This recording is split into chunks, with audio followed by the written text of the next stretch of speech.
Hi, magandang hapon sa inyong lahat. Welcome ulit kayo dito sa channel ko. At syempre yung mga bago, ang channel ko ay nagbibigay kaalaman at idea tungkol sa poultry farming at egg marketing business. At napapansin nyo ba na madilim ang paligid, no? Past 2 p.m. na, katatapos lang ng ulan. Pabugso-bugso ang ulan dito sa amin, kaya ako nakasombrero ngayon. At syempre, ine-enjoy ko naman gamitin itong sombrero ko. Mahirap kasi pag payong ang gagamitin ko, papasok dito sa bahay ng mga manok ko. Tapos may dala akong feeds, bubukas pa ng pinto. Tapos paglabas ko, may dala pa akong itlog. O di syempre, mas maganda na lang na itong sombrero. Ngayong araw na to pag-uusapan natin, no, kung ano ba dapat ang gawin, paano ba ang frequency ng pangungulekta ng itlog kung ang mga layer ay nasa liter floor pen. Pag sinabi nating liter floor, ito ay may mga sapin na dayami or yung tinatawag nating hay, no? Or kaya yung rice hull, tinatawag natin sa Tagalog yung ipa. Yon. Tapos yung mga paper scraps, yung pinagtabasan ng papel, ng karton, ganyan. So, yun yung mga pwedeng ilagay, no? Basta kung liter floor pen ang tirahan ng mga layer, syempre aasahan mo na yung ipot ay kasakasama nila na ng ilang araw kung kailan ka magpapalit ng liter. Syempre, yung ipot may kasamang fluid. Pero, matutuyo naman yun, maa-absorb ng yung tinatapakan nila, no, maa-absorb ng liter na inilagay mo para tatapakan nila. Unlike dito sa dito sa mga layer ko ng RIR at saka yung mga native chicken ko, confined sila, pero hindi ko masasabing liter floor pen ito dahil wala naman ako ilagay na mga liter kagaya ng mga scraps, mga dayami, di ba? So sa lupa sila diretsong nakatapak. Kaya araw-araw akong nagwawalis dito. So kasi kung hindi ako araw-araw na magwawalis dito, maiipon ang ipot dyan sa lupa at syempre mamamasa, no? So magiging dirty, magiging mabaho ang bahay nila. Pero doon sa mga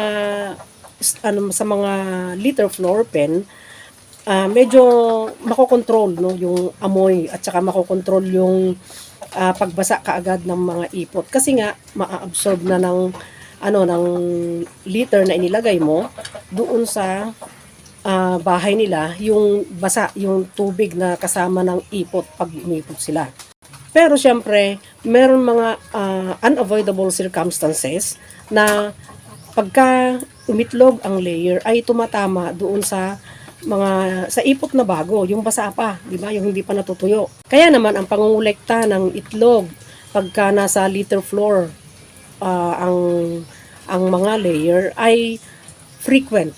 Yung madalas, no, yung hindi pinapatagal na halimbawa ng itlog na hindi pinapatagal, yun lang ang ang disadvantage kasi pag naka liter floor pen yung mga layer kasi nga aabangan mo talaga na yung every now and then i-check mo kung may nangitlog na, wala kang magiging schedule na na collection mo kasi kung maglalagay ka ng schedule ng collection mo, may tendency na tukain nila, matapakan nila, marumihan yung itlog kasi nga baka may tatama dun sa ipot, no?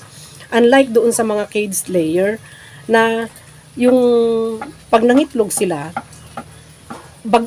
ugugulong yung itlog doon sa egg catcher. So walang marurumihan na na itlog. May mga iba lang na halimbawa nangitlog sila, sumama yung ipot. Yun yung mga nagiging dirty, no? Pero hindi kagaya ng doon sa liter floor pen na mas malaki ang chances na yung itlog ay magiging dirty or masisira, mababasag dahil siyempre ang mga manok ay hindi mo na makokontrol yung paa na maglalakad, hindi naman nila tinitingnan kung may mababasag ba silang itlog o wala. Pag iitlog sila kung saan nila gustong umitlog, di ba? Iitlog na lang sila doon. So, hindi nila alam na may ipot pala doon sa tabi. Ganon. Samantalang yung caged layer, gugulong, no? Gugulong. So, yun, pwede kang maglagay ng schedule ng pag-collect mo. 8 o'clock ng umaga at 3 p.m. ng hapon, usually, no? Pagka sa caged layer. Itong mga kagaya ng itong mga layer ng RIR ko, no? Mabuti kaunti pa lang sila, hindi ko pa naparami, pero pagka mapaparami ko na siguro, di ko alam kung paanong buhay ang gagawin ko sa pangungulekta kasi syempre, di ba?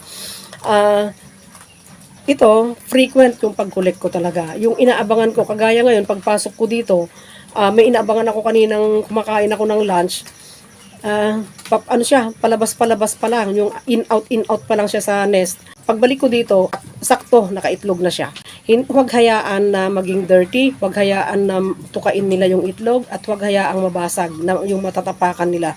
Talagang kailangan masipag kang mangolekta. Talaga. Hindi kagaya dun sa cage layer na schedule, no? May schedule. At saka yung mga confined layer na kagaya ng dito sa akin na lupa lang ang tinatapakan nila. Although merong nest, no? Merong baki sa Ilocano. Oh. Merong egg nest sila na iniitlogan. Pero nagkakaroon pa rin ng minsan hindi naiiwasang mga bahagay na ikinababasag ng itlog at kung minsan ay narurumihan. Kahit na sasabihin kong masipag akong mangolekta, ganun, may nangyayaring ganun. Kaya, mas maigi na lang yung maagap, no? Maagap. Kailangan maagap sa pangongolekta. So, hanggang dito na lang, no? Sana nagkaroon kayo ng idea. At sana huwag kalimutang mag-like, mag-subscribe, at pakihit na rin ang notification bell para sa susunod na mga videos ay ma-notify kayo. At syempre, pakishare na rin ang channel ko para dumami pa ang subscriber natin at dumami pa ang matulungang mga tao sa mga tanong nila. At saka, syempre, thank you sa lahat ng mga nag-share at syempre, sana pagpalain tayong lahat.